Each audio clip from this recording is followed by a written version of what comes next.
Jared Miklos, Assistant Athletic Director for Compliance at High Point University.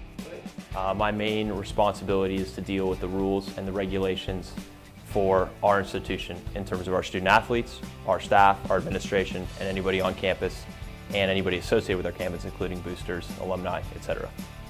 Oftentimes, people will hear a lot about the current events, and those are the different instances and issues that come out within the media. And those tend to be some of the most talked about and the most prevalent issues in terms of NCAA compliance to people that don't necessarily work in compliance or aren't necessarily involved with college athletics.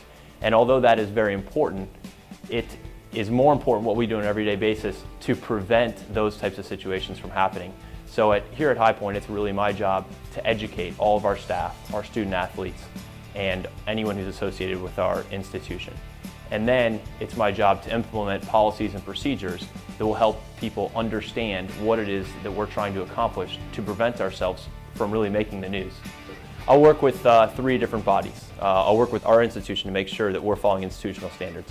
I'll work with the NCAA to make sure that we're meeting all the NCAA guidelines from a national standpoint, and also work with our conference, which is the Big South, to make sure that we're meeting and following all the policies and procedures set forth by the conference office. Most of the policies are pretty similar for each sports. They may have different rules within them in terms of their contact limitations for possibly recruiting, but all of the student athletes who are here are governed under the same NCAA policies. So basically, one thing that we have to do every year is we have to make sure that players are eligible. So if they're coming from high school, we have to make sure that they're eligible from an initial standpoint, meaning that they've met the requirements of the NCAA to be a qualifier for college athletics. You know, with the times and with social media, you're seeing a lot more access to more information.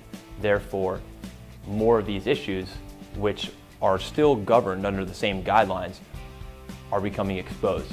And what happens when that type of information is leaked or when that type of information is shared is that it becomes a lot easier for the NCAA to do what they have is a very difficult job, to try and monitor every student athlete, every booster, every athletic program, because they have more information available to them, and people can now bring more information because it's available.